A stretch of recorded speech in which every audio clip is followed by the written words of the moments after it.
Make sure my phone's on silent. Oh, and mine is not. All right. So it looks like we are officially live. So welcome everybody to the Edwards College Alumni Series. This is the first episode and live session that we're doing, and I couldn't think of anybody to start it off better than Liz Kelly. And we're also joined by CCU music professor Matt White. And so I'm just going to hand it over to Matt to give an introduction to our esteemed alumni. Awesome. Thanks, Allie. Yes, joining us today is the wonderful Liz Kelly. Liz, what year did you graduate? Was it 2016? Okay, 2016. So Liz, vocalist, guitarist, producer, and music tech enthusiast, although I would add engineer into that. Liz Kelly is often found wearing many hats. Most of her time is spent managing and touring as the front person of the neo-soul R&B group Oracle Blue, but she has further expanded her horizons upon moving to Nashville, Tennessee. Her recent work includes volunteer composition for a neuroscience firm, audio design and generative music tech, and remote freelance recording. She's performed at the Montreux, Vienne, Umbria jazz festivals, opened for Layla Hathaway, and has done a performance recently on the NAMM artist stage in Los Angeles. She's played with all kinds of people, has promoted lots of people, is a wonderful musician, and she has the distinction of being one of my favorite students ever. And now is a collaborator with me. We work on some music together. So Liz, thanks so much for being here with us today. The thing I kind of wanted to start with, and so I mentioned that you graduated in 2016. That was a really cool year for me as a teacher because that year you were in our top jazz combo. We won a Downbeat Student Music Award, and then we were also invited to perform at those festivals in Europe. Obviously that group, some of the members of that group ended up becoming Oracle Blue with you as the leader of that group. But I always like this time of year in early July because I get all the memories of that trip on our Facebook feeds. And the other day you had posted one about, and you had a picture of the stage in Umbria, which is the Umbria Jazz Festival in Perugia, Italy.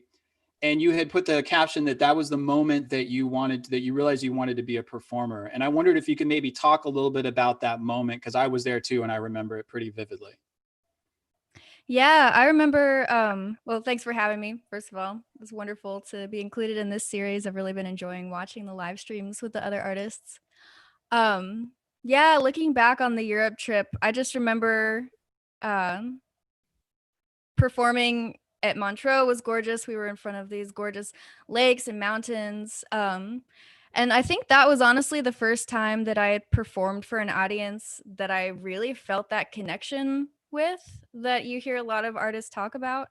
And particularly at the Umbria set, I remember there were like a group of young teenage girls in the front row, and like we locked eyes while I was singing and they were singing along. I think we were doing Distance by Emily King, and they were like singing along.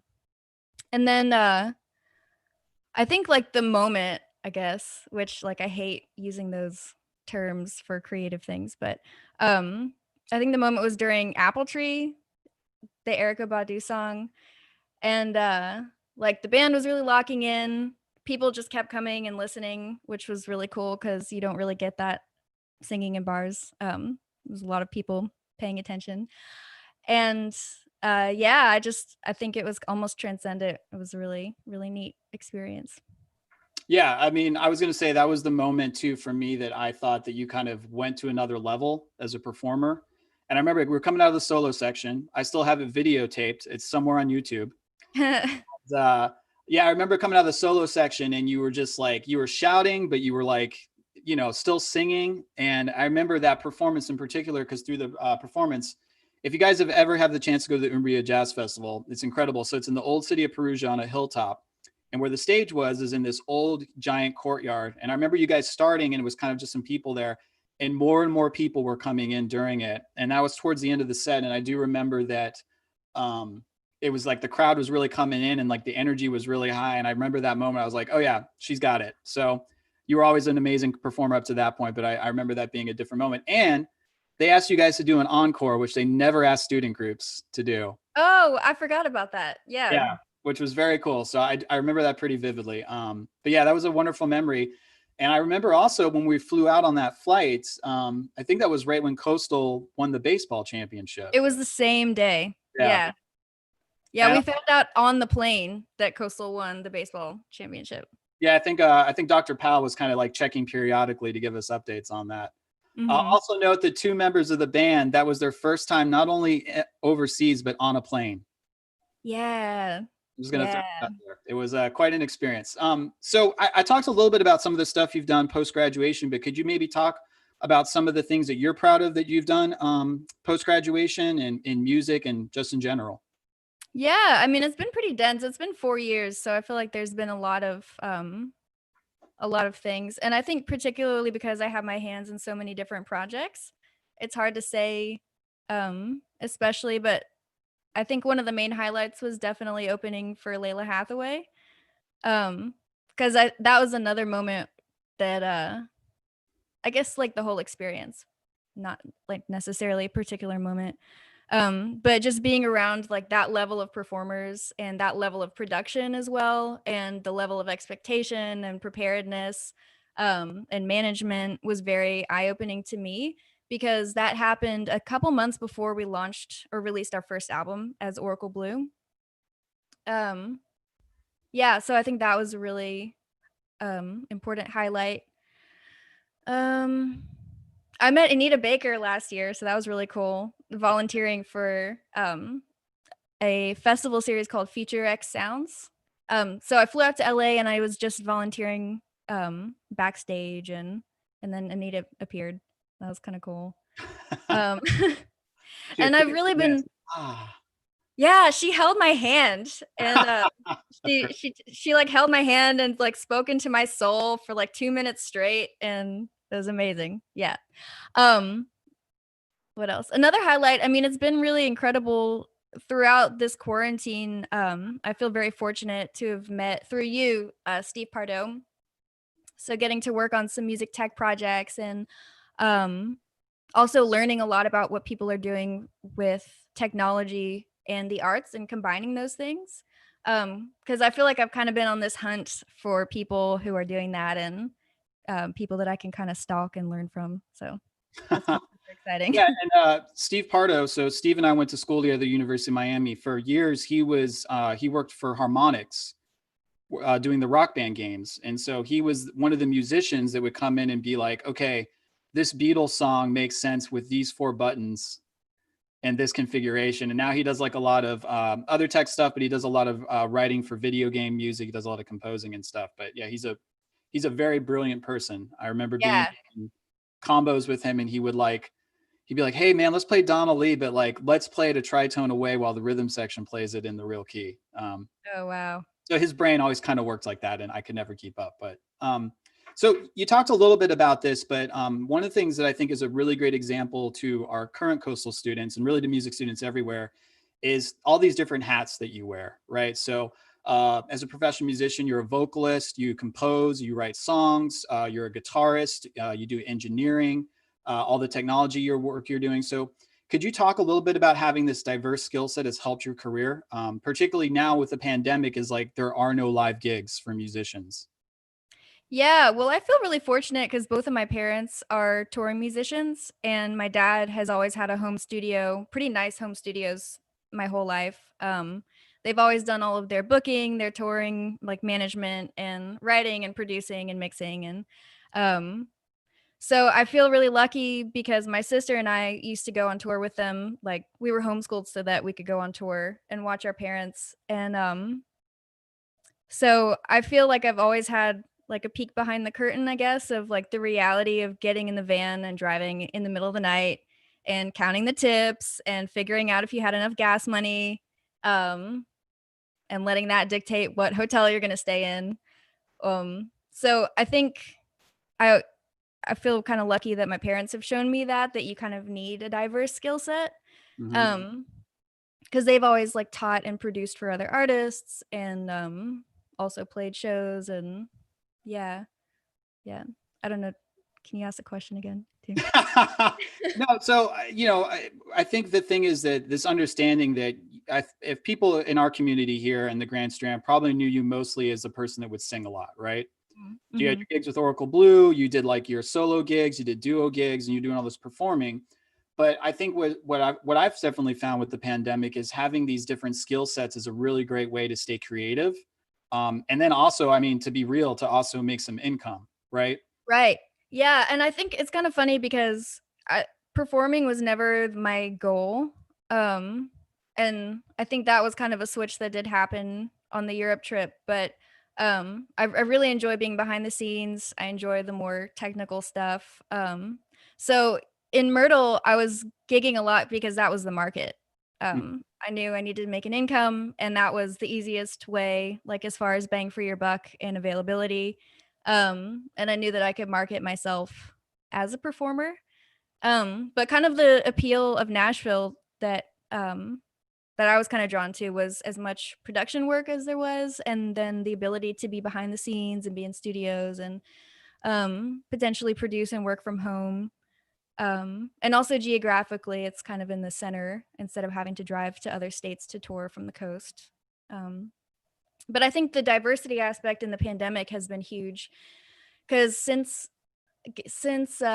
March 14th, I think was the last time I played out. I've done some voiceover work. I've got some voiceover work that I'm going to do. I've done like 2 remote recording sessions. One was country for like in LA, people in LA. What was the other one? The other one was like a gospel thing that I found online. Someone hired me to do. And then I've done like I did some volunteer composition for Neuroscape, which is the neuroscience firm that does prescription video games approved by the FDA. So I did like some volunteer composition for that, and then just like some freelance audio design for emerging media. Let's talk a little bit about that if you don't mind. So I'm really interested on the role of a freelance musician in those kind of environments, right? So for example, the fact that like it's one thing like when you go play a gig and people will like they might request songs they want you to sing, or you might have to do the set like for the vibe of wherever you're playing. But like for example, so if somebody asks you on like this neuroscience project, we needed a composition, like what kind of parameters are you working with? You know, I mean, I'm assuming you don't have free reign because this has to have some kind of some kind of connection to some medical thing, right? So like what are kind of the instructions when you have a project like that? Like, hey, is it open for composing whatever you want? Are there certain things that they expect, certain requirements? Yeah, so the Neuroscape compositions were pretty open-ended. There was a time constraint, so I think it had to be 3 to 3.5 minutes long. And then this one is they had to have like a repeating rhythmic pattern so that it would line up with the game. I think those were pretty much the parameters though, because it was volunteer, so they kind of let me do. Oh, right. They're not paying you, so they have to right. They have to deal with whatever you give them.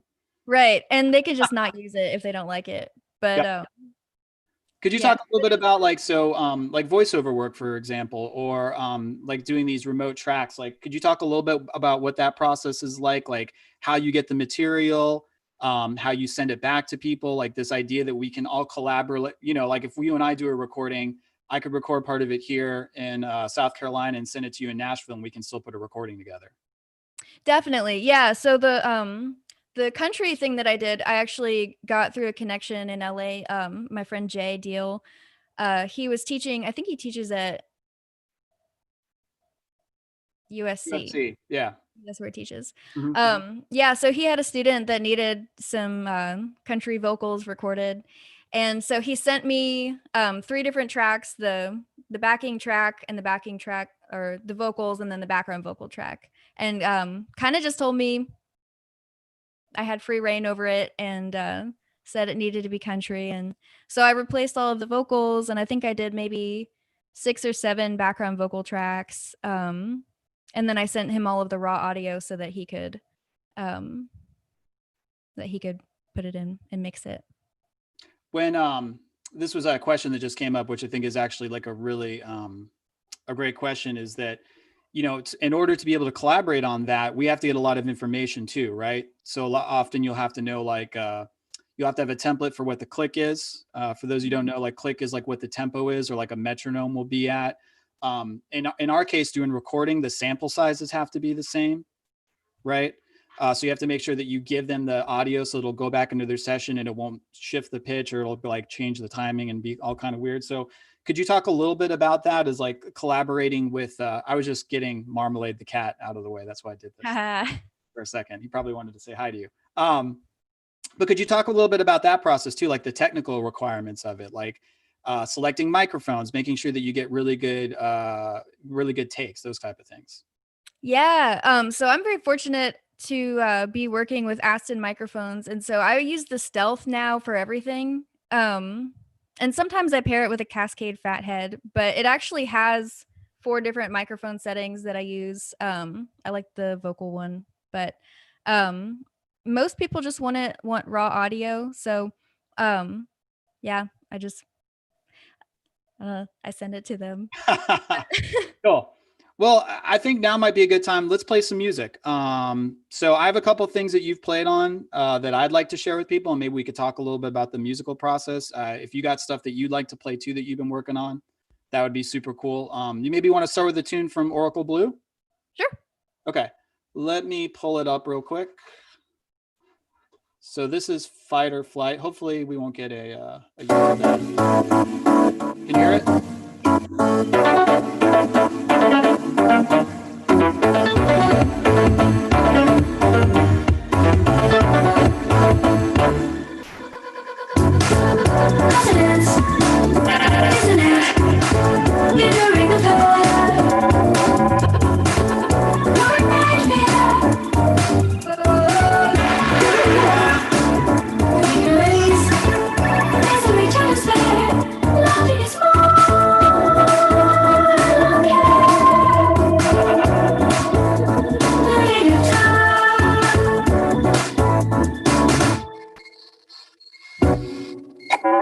Sleepless resting, one on the brief, sunken ears, fail to cork my fears, or deep into the depths, unfettered tears, clearly framed my enemy, self-loathing the mind, staring back in time.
What's that?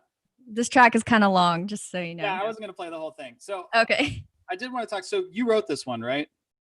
Zach wrote this one, and then we co-wrote the lyrics. Okay, great. And then I produced it. Yeah. So if you guys don't know, Oracle Blue, the record's called Gilded Kingdoms. It's CCU's own students. The record is amazing. And even on the production end, Tevin Turner helped you guys with this too, right? Yeah, he engineered. Yeah.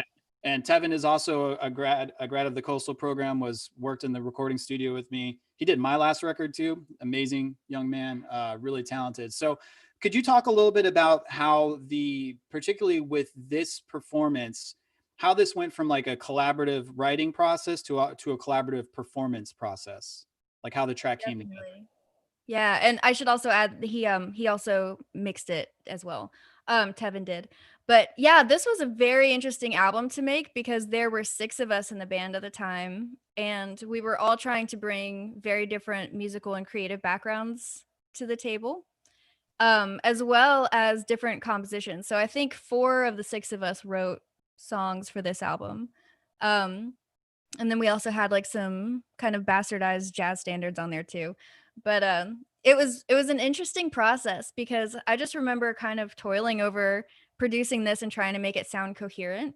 And then at the end, just kind of surrendering it to like, we're all eclectic people. It's an eclectic group.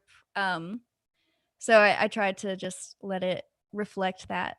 But it was intense. It was an intense creative process because there were a lot of different ideas and different musical ideas.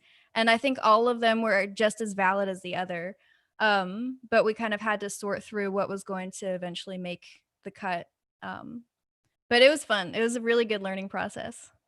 Could you talk? This is something that I'm always struggling with as a music leader. But could you talk about kind of going to that process and dictating the things that you have a real clear idea of, like, it needs to be this way, and I'm the composer or I'm the co-composer and songwriter on this, and then also balancing those things where people want to be creative and add their own thing to it? Because like when I listen to that track, it definitely sounds like Zach and you to me. But like I can hear some rhythmic elements that sound very much like something that Wade would want to put in there. And I know Wade played drums on this. Mm-hmm. The solo is Mac, right? Like on a like kind of on an affected bass sound. So could you talk about kind of that give and take as like, hey, it's my song, I really want it this way, but also I want you to be able to do your thing? Yeah, I think the big part of that we learned was just composing from a point of creating space for other people. So like carving out this place where, look, we knew that we wanted to feature every single band member in some way, either in a solo context or in a composition context. We knew that we wanted everyone to have their moment on the album. So I think there were certain things that we made demos for all of our songs before we recorded it. So having charts, having demos before you bring it to other people was a really huge thing in getting everyone kind of collaborating from the get-go. And then really, just creating these spaces where it's like, okay, you might have to give up a little bit on this part, but this like 2-minute solo section is all you. Do whatever you want, take it to space. Yeah, it was definitely a give and take. And I remember like feeling like I needed therapy by the time the album came out. Like, yeah, but it was. I was going to say it's very difficult to have completely collaborative musical projects. You know what I mean? Definitely. It's almost impossible to like have everybody have an equal say and to still like actually have a cohesive musical product. I mean, even if you look at the Beatles, right? It was like, let's be honest, it was John and Paul kind of dictating stuff, and then other people, the other two were able to come in at certain moments. And so I think that's a challenge with any musical project. But I want to go back to something you said real quick there, which I think maybe ties back into this connection to your guys's common educational background, which is that this music kind of requiring some of those extra things, like having charts, like having demos, because of the complexity of it and what you guys are trying to accomplish, as opposed to, I think a lot of times people that aren't really familiar with what we do, their perception of what we do is kind of a garage band, right? Where like everybody gets together and you kind of run the tunes over and over again until everybody kind of memorizes them. So could you maybe talk about how those type of things were very necessary for what you guys were trying to accomplish? Definitely. I mean, I think first of all, having 4 people writing the songs for the album, we just needed to be able to get through rehearsals quickly, because at that time we were rehearsing. I think our rehearsals would start at 10:30 or 11 at night. And they'd be once a week. And Tim Hardwick, who was playing guitar with us at the time, he had to work in Conway at like 8 a.m. and he had like a grown-up job, and everyone else, like Zach, was landscaping 12 hours a day and then like going home and eating and coming straight to rehearsal, or like making charts. I don't even know what I was doing, but I was producing. So yeah, just 14-hour days of like endless delays getting stuck in my head. But charts have been super necessary for us from the get-go, just because we have to be able to play 4-hour gigs, and not everyone's able to make it to every single gig, even back then. And so having those charts was super necessary, even though we tried to play every show memorized. Just because we all have the same educational background, it's easier to be able to look at something and play through it the first time without having to rely on our ears and everyone hearing it the same way. Yeah, and just for people who are listening to us that aren't necessarily music people, the when we say charts, we're talking about sheet music. Yeah, so we use that kind of as a shorthand to say like this is the music that everybody's going to be reading from, but this is sheet music. McKinley says, "Yo, hey Mac, happy birthday!" Yeah, belated. Happy birthday, man. I said next year we should take the whole group back to Europe for Mac's birthday. Yeah, flights on Dr. White. Yeah.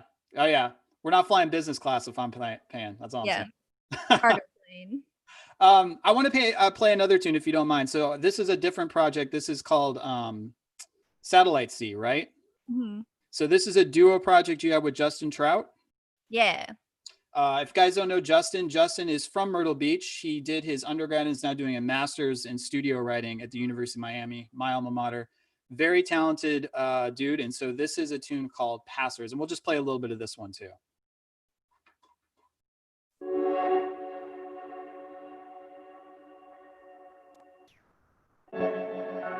You and I are passers in an orbiting path, guided by celestial suns, our lights have been cast.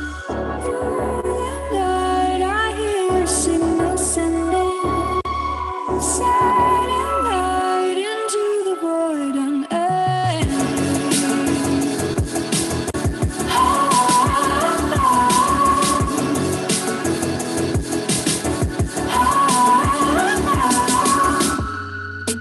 Weaving through the time and space that stands in between. Entropy will have a way, and the next time I'm seen through your eyes, the journey is to make that recognize the beauty of the sun. And want to hold you loose. I can't hold my alone.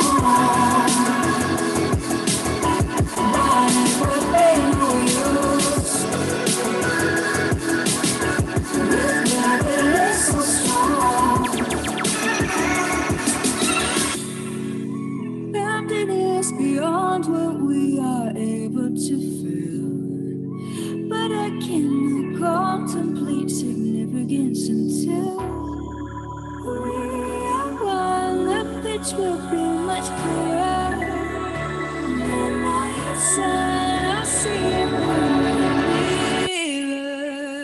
You know your past isn't an orbiting.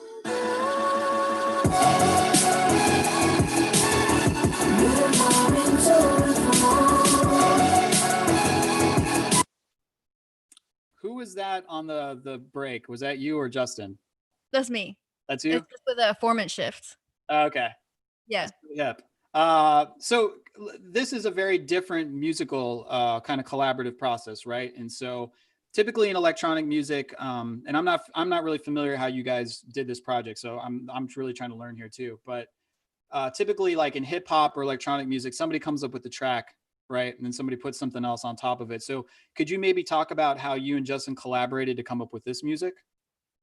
Yeah, this album was kind of a combination of things. So he started out by sending me several different loops, and I would just kind of write on top of the loops. And this song actually was the opposite. I had a song in mind that I had already written, and I sent it to him with just vocals and nothing else.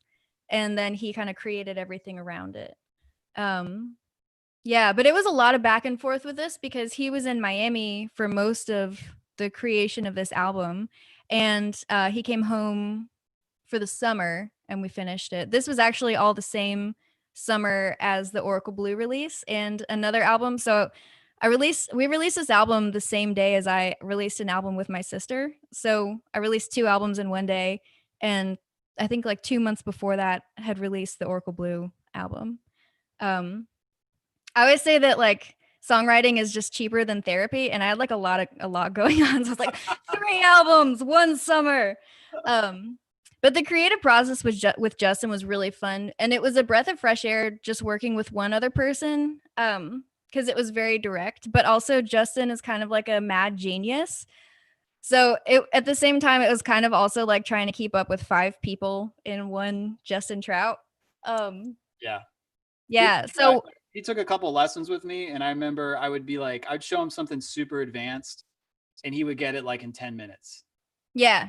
And I'd be like, Yeah. oh, all right, well, check this out. He'd be like, oh, that's neat. And he'd be like, oh yeah, I got that. What else can you show me? I was like, I think I'm only going to be able to teach this guy like 3 lessons.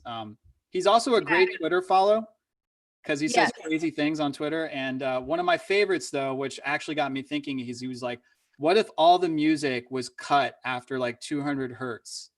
And we just did it that way for 5 years. And then we opened the frequencies back up. I was like, it's pretty deep, man. It's pretty crazy. Yeah. He thinks of music on a very global scale, I think. Yeah. When we made this album, he didn't have any like much mixing experience or mastering, and like he mixed and mastered the whole thing. Like we did the graphic design for the album cover together. Like neither of us like had any experience with that. And so we did most of like the writing remotely, but when he came home for the summer, I would just go over to his house from like 11 a.m. to 5 p.m. like almost like pretty much it felt like almost every day. I think every day I could for a few weeks, and we would just kind of tinker with the production. And he's very easily like dissatisfied as soon as he thinks of a better idea. So there was one point where we were listening to a track by Lord, and he was like, I really like the compression on this one syllable, and I think we need to figure out how to do it on your vocals. And I'm not kidding, like we spent 2 hours for like compression on one syllable. Yeah. And he got it. So yeah, it sounds amazing. It really, and so this record is called When We Come Back Around. Is that correct? Mm-hmm. And it's by Satellite C. This is another really great album that I think everybody should check out. And the production on it sounds great. So for him to be able to kind of get that together that quickly is really impressive. I want you to play something that you have prepared for us too, but real quick, could you talk about, for people that may not be familiar, like how all those crazy sounds came to be on that track? And maybe the difference between like acoustic instruments and electronics. Obviously the Oracle Blue had some electronic instruments on it too, but like how does all this music part of it, not just the lyrics and the vocals, come together? Yeah, I mean, obviously Justin produced that one, so he was mostly the one finding the samples. But one of my favorite Justin Trout quotes is, "The best synthesizer is YouTube to MP3." So like I think a lot of his samples come from downloading the audio off of YouTube from like a video, and just like using the tiniest bit and pitch shifting it and distorting it and saturating it. So I think that's where a lot of his sounds came from. He also has like a lot of really cool synth plugins and synth patches, and yeah. And so for people following along, like he pretty much made most of this on his laptop, right? All of it. Yeah, all of it was on his laptop. Yeah. So like just kind of thinking, when you hear this music, this was all made on a computer, which is pretty amazing. I mean, I guess all music's kind of made on a computer now because we're recording digitally, but the fact that all those musical sounds were happening from things that he programmed and pulled from other sources. Yeah, there were no physical instruments on that album that we didn't record any physical instruments. I think like sometimes he would just like hit a MIDI keyboard so that MIDI notes would appear and then just completely move them. What a cool workflow. So do you have something you'd like to share with us on your end? I was going to try and get some stuff together, but I was having some issues with bouncing it. Let me see if I have some stuff that's already. Okay. If not, I'll play something on my end. Okay. Yeah, while I'm pulling this up, kind of in relation to what we were talking about with Justin and his different sounds that he was pulling from, I kind of did similar stuff with the Oracle Blue track that we listened to, because I found a bunch of samples from old video games that college students in New York had taken. And so like I tried to match them a lot with the drum parts to kind of have it be that kind of game battle sound. I got deep on this the other day. If you want to check out the soundtrack for the NES game Pictionary. Okay. Yeah, just trust me. It's like fire, 8-bit music composing. It's pretty incredible. Right. I don't think I'm gonna be able to get these. Okay, that's fine. So I'm actually going to play a short track from a thing that we did collaboratively together. So last November, Tim Fisher, who I work with in the music department, a wonderful guitarist, Tim wanted to do this concert where we were going to do the music of Ryan Kaiser's Battle Cry, which is an organ quartet record. So that's organ, drums, guitar, and in this case, trumpet is the front instrument. So we did that. The musicians he got to play it, I really love. They're Charleston musicians, Ron Wiltrout and Jonathan Lovett. And because I was so into that group, I wanted to write some original music for it. And then when I started writing the music, I was like, man, how would this sound if Liz was singing on this? So we did a recording session at Steve Bailey, our artist in residence, at his studio in Myrtle Beach in January, and Liz did some vocals on it. So we're going to play a little bit of this track here, which is called Emo Ballad. And I won't play the whole thing either because there's improv and stuff on it. It takes forever. Okay. I'm going to try and pull some of my new stuff up while you do that. Is that okay? That sounds great.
Am I showing my screen? Yes.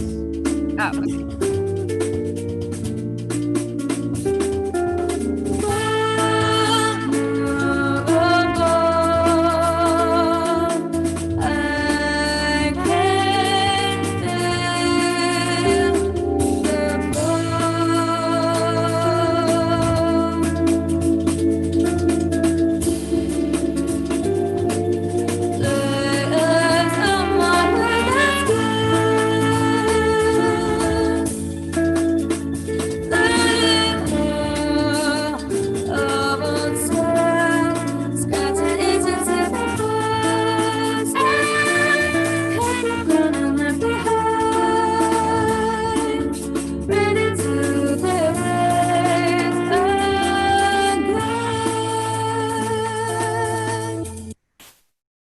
So that's Emo Ballad. And could you talk a little bit about coming up with lyrics for that? Because I wrote all the music and then put you on the spot and asked you to write lyrics for all of it. Yeah, this project was a lot of fun to work on. I always like writing on top of what other people already have original ideas for. Yeah, because I think I had asked you maybe what you had in mind for a couple of them. And I probably was very effusive. Yeah, it was very vague. Yeah, because I remember I was trying to like learn all of the parts as well as write lyrics that would fit into these kind of angular melodies at the same time. But I feel like a lot of the melodies almost had like redemptive, like dark but kind of spacey, almost redemptive qualities. So I tried to have that in mind, and I think that's kind of been a theme in my lyric writing anyway throughout, is I think more redemptive qualities and overcoming. And so I think when I hear that in the melodies and stuff that you were writing, I tried to pull that out. Yeah, I agree. And then you had titles too, but that one was Emo Ballad, and I didn't want to just feel like in my room, my mom said dark story. yeah. Yeah. No, I'm glad you said that too, because I do like that dichotomy to your writing, which is probably why I feel like it's kind of a kindred spirit, which is that sometimes you have like these very kind of redemptive and like uplifting lyrics, but over what would be considered kind of dark music material. But I think that's kind of an important dichotomy in music, is that a lot of times, you know, people that write dark things aren't always necessarily dark people. You know, Yeah. it's kind of our way of maybe coping with things or expressing ourselves in that way. So that's definitely something I hear a lot in your writing and your lyric writing in general. Yeah, and it's definitely a way I think that I use to process information and situations and I guess complex emotions. But yeah, I think being able to put words and music to that dichotomy is very important to me. And I think some people relate to that or can hear it and other yeah. Awesome. Do you have anything you'd like to play for us before we do questions? I got a comment from Diane Fabiano Sanders, who you probably know. Yeah.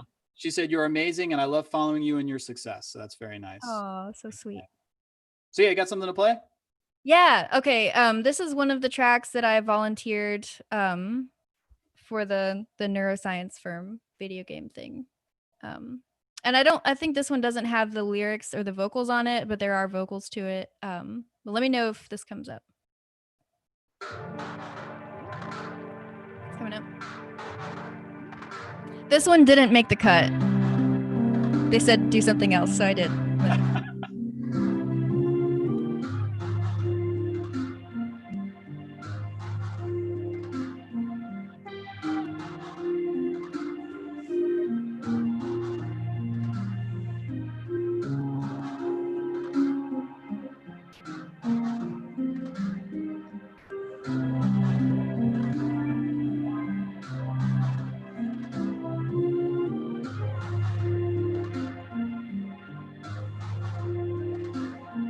I'm gonna screen share really quick.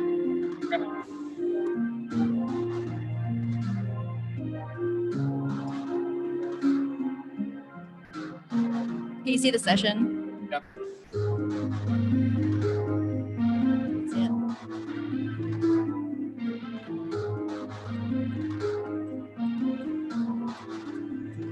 So this is where it drops.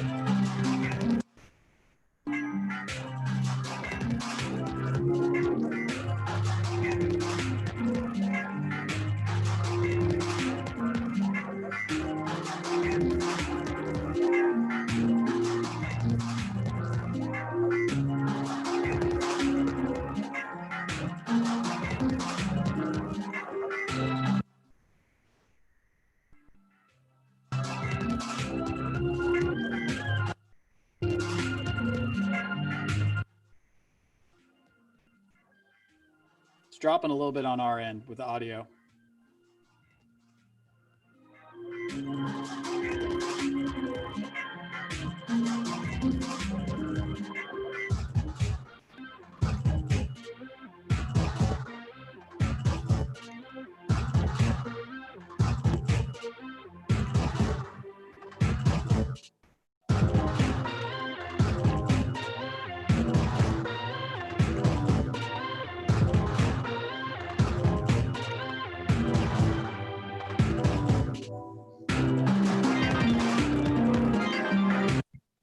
Yeah, so that's pretty much it. That's cool. This is yeah, I've been experimenting a lot with like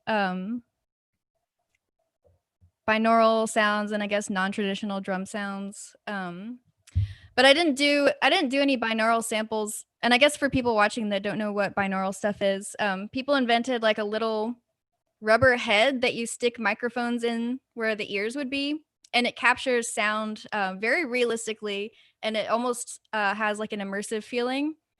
But you can sample those and add them into your music for just atmosphere or noise, and it kind of gives your track like a lift. It makes it feel very immersive even before you've mixed or anything.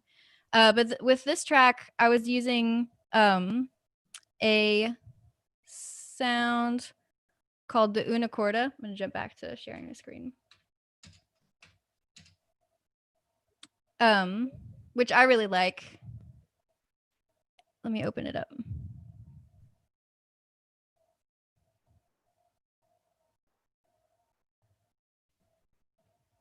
So this one's really cool because you can adjust how much of the mechanics and pedal noise you hear. Mm. And you can also adjust how much of the keyboardist you can hear.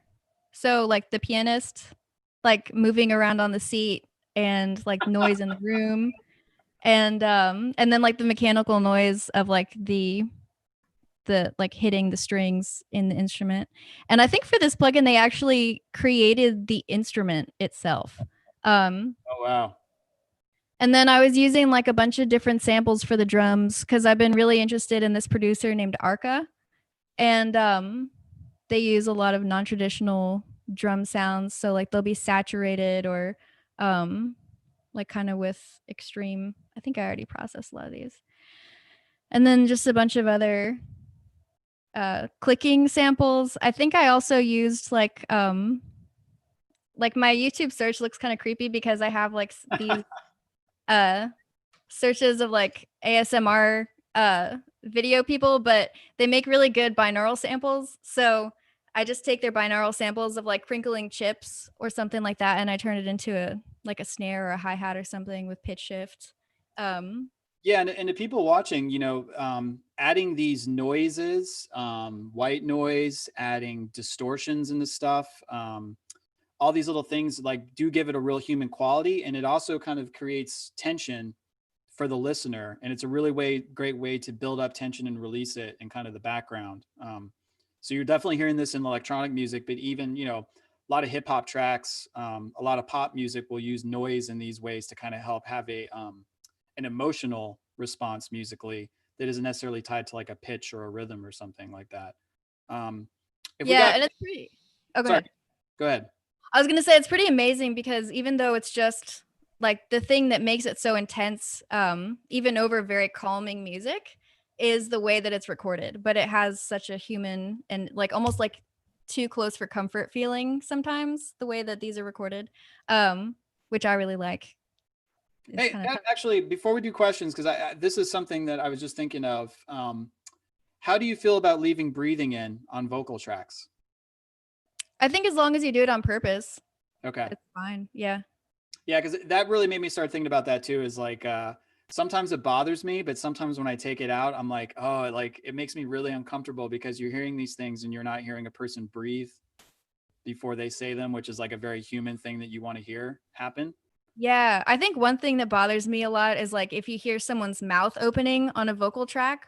But like I hate hearing people chew with their mouth open anyway, so I think that's just a personal problem. Sure. But I think like if you take those out, you can leave the breathing in, I guess. Yeah. I guess it's kind of finding those noises that feel good and then the ones that just drive you crazy. Yeah, which I guess is different for everyone. Yeah. It's good to know. Maybe you could like release like 10 different versions just so everybody's happy. Yeah, like the pet peeve album. Pet peeve sound.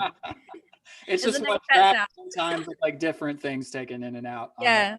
Like I sample people rubbing their forks against a plate or something awful like that. Yeah. So we got a couple questions coming on the chat.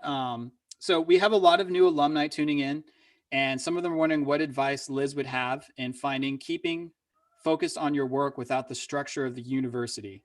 So in other words, like kind of learning remotely, like a lot of us had to do this spring, like how do you stay kind of tuned in and keep yourself responsible for accomplishing things? Maybe that's a good way to put it. Yeah, I mean, that's an interesting question. So new alumni, like they just graduated this past new alumni or maybe even current students. Yeah, that's huge. So I think like living in an era of YouTube is a beautiful thing. Like creating a schedule for yourself is really important. Like I've been getting up at 6 a.m. every day since like quarantine. My partner and I, we have like a whiteboard where we put like our entire schedule of like 6 a.m. to 5 p.m.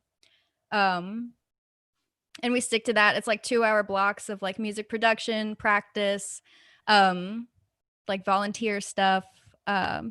Yeah, so like keeping yourself on a tight schedule and keeping yourself accountable is important.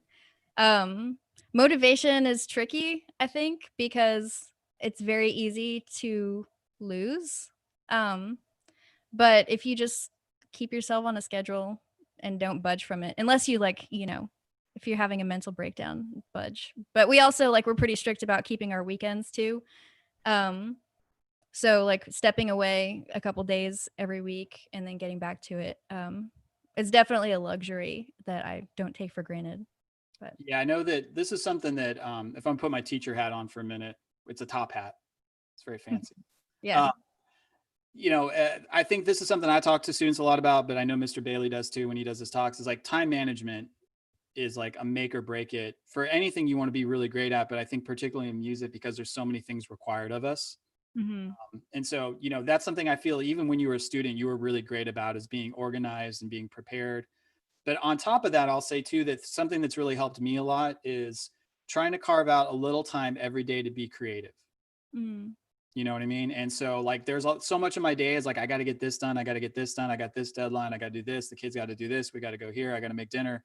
But having a little bit of time every day where I'm just trying to be creative with something. Yeah. And I think that's really important because, as long as you keep, I think if you keep those moments going, those are the things that will give you motivation, because you might end up discovering something and then that'll kind of alert your consciousness and you'll start thinking about, I need to do something with that. I need to develop that. So yeah, I think that's great advice. And yeah, I mean, you and the whiteboard, that's been a thing for quite some time. You're doing, yeah.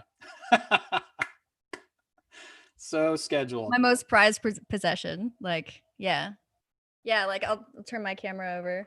It's just right there. I don't know if you can see it. Oh yeah, on the door there, right? Yeah.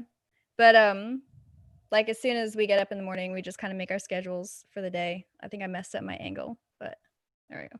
Yeah. I got another question if you want another question. Yeah.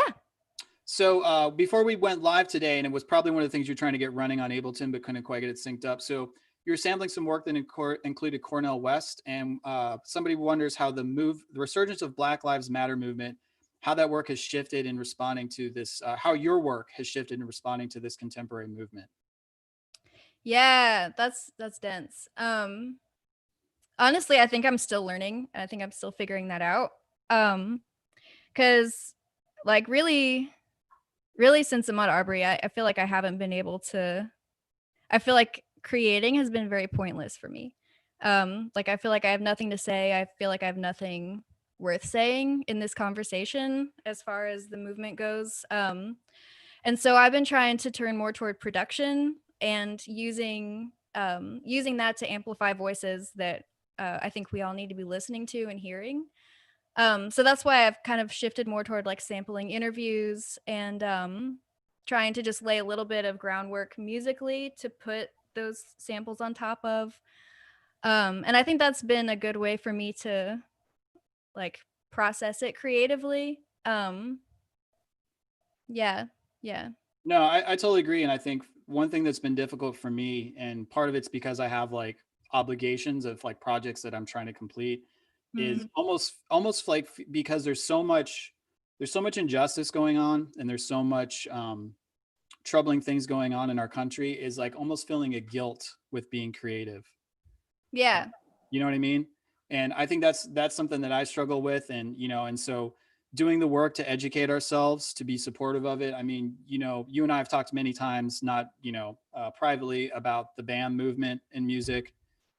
Something that I'm a big believer in, and understanding that a lot of people, this music has given so much to me, as I know it's given a lot to you, and we kind of owe it to be active in this, right? And to be voices in this, and to help how we can. And I mean, I know for me, I'm trying to take a lot of the work that I'm doing on that end, and whatever payments I'm getting and stuff, and trying to invest that in other things. Yeah. So yeah, I really appreciate what you've been doing with that as well. There's so much more to be done. Yeah, it's a lot. It's a lot going on. And so one final question, because we're just about out of time. So how can we follow you? How can we kind of be up to date on what you're doing? Could you give us your website, social media, any other projects that you want to kind of direct us to? Yeah. So once I get back on the road, it'll be through Oracle Blue. So you can check that out at oracleblueband.com or on Facebook at facebook.com/oracleblueband. I think right now I'm mostly, for my personal stuff, just doing my Instagram. That's where I'm putting a lot of my, I guess, creative work and these clips, the sample clips that I've been talking about. Yeah, and then my personal Facebook page, I friend everyone, but like, you gotta just, I'm gonna say what I'm gonna say. But yeah, I don't really do too much on my personal or my music Facebook page, but yeah. Yeah, no, you're right. It's there's been a lot of unfriending going on my I got blocked. I got blocked, you guys. Yesterday, someone blocked me for asking to cite sources. So to all y'all college kids, get your MLA in line. Yeah, man, come on, library. I mean, give me a break. My wife Georgia, as you know, has a master's degree in information and library science, and it's like, know your stuff, man. Come on, that's what we're going through. Scholarly journals. Libraries are awesome. Come on. Yeah. Well, Liz, thank you so much for being with us. Can't thank you enough. You know how much I admire your work. I'm incredibly proud of you.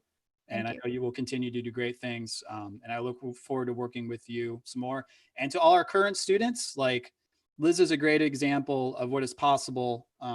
If you invest the time and the energy into the music and take it seriously, and you're really personally invested in it. So please check her out. She's definitely a good role model for everybody out there. Thank you.